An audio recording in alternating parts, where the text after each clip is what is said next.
The place. Welcome, the Watcher. She goes by this name and no other. Her eyes match the stones of my fingers, though hers are beady, polished things. Black still, I cannot read her as I could you.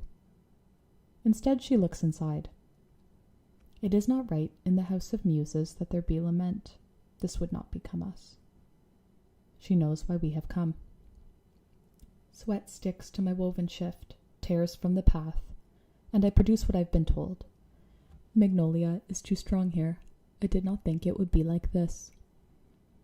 9 in satchel, 1 in mind. I draw with the blood of my heels, and she takes from my lip in violent kiss. Pearls of my skin shudder as the rattle of a newborn, but it is not spring any more. With her teeth she plucks them, one by one, until I am unadorned, but these fingers marked.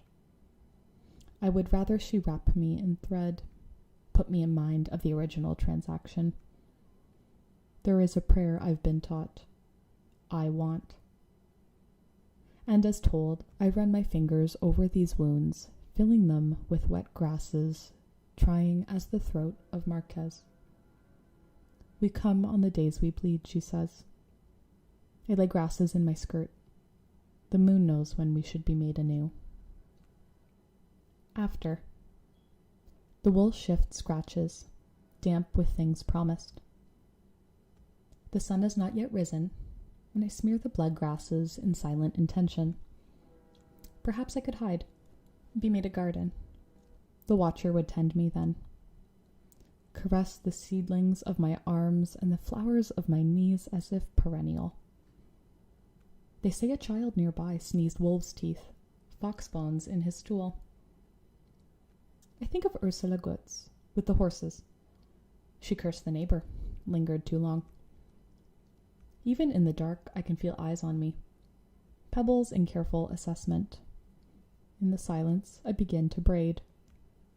Left over center, add. Right over center, add. Until your arms hurt, add. With dawn, she adjusts her hood, and I realize. Tender. Greens are placed at her feet so she may eat. A singular purple flower behind my ear. Love potion. Spin. Spin again. Spin a third time. Do this until you are without place. Oscillations of absence may be made here too. Follow the counter with your palms. Bart knows one always waits. Impatience, collect pine needles. A cardamom pod for every year you've lived, ground with mortar and pestle. Elderflower distilled, 4 drams. Dark honey, 3 drops. Half a grapefruit squeezed.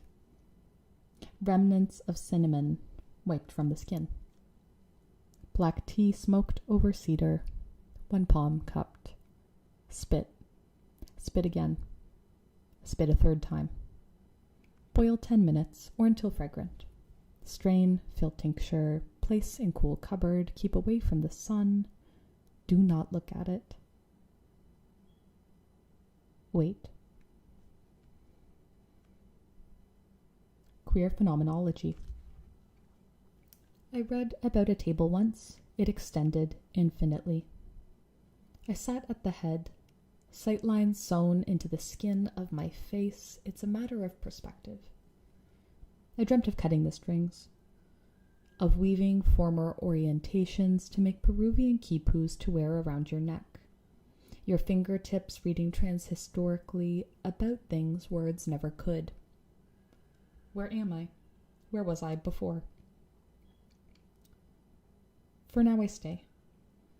Brittle movement, watching dust in the half-light of 4 o'clock. The passive voice calls in secret pleasure of things I am told are not proper. Things which are integral. My face is bleeding. The butler laughs, serving dinner. You're missing a piece. I find our hands are dull now.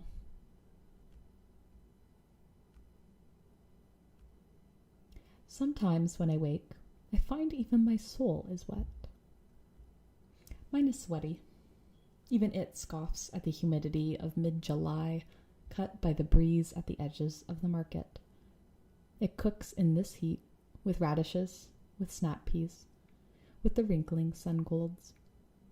It should be gathered and wrung, splayed neatly with clothespins across the line, over dead lilacs, under the maple that is still green. Underneath, I would watch it, patched and flapping wide, to wonder how it fits. Would you hold the corners carefully in the intricate dance of a fitted sheet? Pottery. I would like to be made clay for you, thrown and flattened, carved and wrung, until I have taken the moisture from your cracking palms. I would rather they spread like old earth, deprived so my clay flesh is welcomed whole as slow-filling wadi of the desert. Let us be rainy season in stone palms.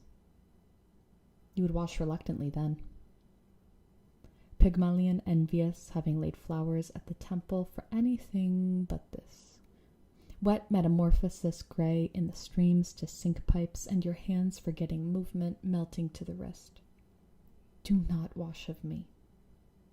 Hold in the kiln and grimace, mark white slips with flashes of wood fire. This but for the permanency of fingerprints, when later you wish to hold me close and inspect for places you once were. I am a small spring child, cardinal spirit with golden fleece around the shoulders of my nakedness. Pearl drops decorate the flesh of my arms, my legs, my breasts hanging as first feathers not yet molted. Still jagged stone, slate and onyx both, are embedded between ink made at the hand of Medea. Each finger bears vertical 3, fates at the tips of my fingers. I do not cut nor measure, but weave. Hold tight the strings and tie them branch to branch as my grandfather taught me many years ago, before I saw him, before we buried him. Then we grafted late summer hybrid trees to feed both apples and pears. But this day there are clouds and damp. Birds bathe in the concrete pool, the old moss of the trellis. I twist myself, newborn in fleece and precious stone around gnarled limbs, shins made bark and blood climbing so you may see me. April's the time for planting. Honey, however, is year-round. The jewels of my skin ring an announcement as host of the seasonal feast. This is a toast. Taste sweetness and carry it on the tongue. Like honey. Drink nectar from the florets of lilac. Rub them into our flesh so the scent of sweetness lingers over fertile earth. Spring is short. May we ripen. Seasonal fruit. I would like to tear open for you. I would be careful, unwrapping myself, excavating to unhinge rib by rib until plum oolong pours from my steaming core. I try to speak love words, but tea runs down my chin, garbled tender things that leave my boiled tongue sore for days. My nose runs with their sweetness. I wipe on my damp sleeves. Sniffling kindergarten. I'm a baby in love, as N once said. My life displayed in prayers of breath, I would hang my lungs for you. They would shift tinted upon the branch to dry in the sun, leaking incense. And around the bows, end to end, would lay my intestine in spiral garland.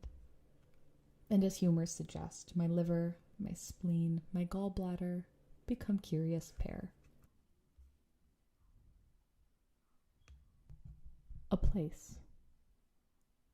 Look there. Squint if you must. It will not be on a map. Go there. between the black hills, between the trees. Take a left at the oak which may crush you yet. It will not this time. I was told by R, the seer, whose palms we lick in kind. You will know it, though the path will not be worn with soul nor deer even. It will show itself to you if you follow the scent of magnolia and burnt sap. This is the labor. But pay mind. Do not bring coin, do not bring keys nor arms. Do not wear tanned hides, do not bring meats. The place will make it of you otherwise. If you find yourself ill, listen for the chimes. But do not follow the bells. Promise me this. And if there is a lute, follow this too. But a lyre, return until it fades. When the place chooses you, the path will appear underfoot. According to some, the squirrels stand on hind legs as beggars. You will give them the berries held under your tongue to secure passage. Oh yes, collect berries as you go. You know the ones. The oak will not crush you, I was assured. Paid with the spit of my tongue, you cannot miss it.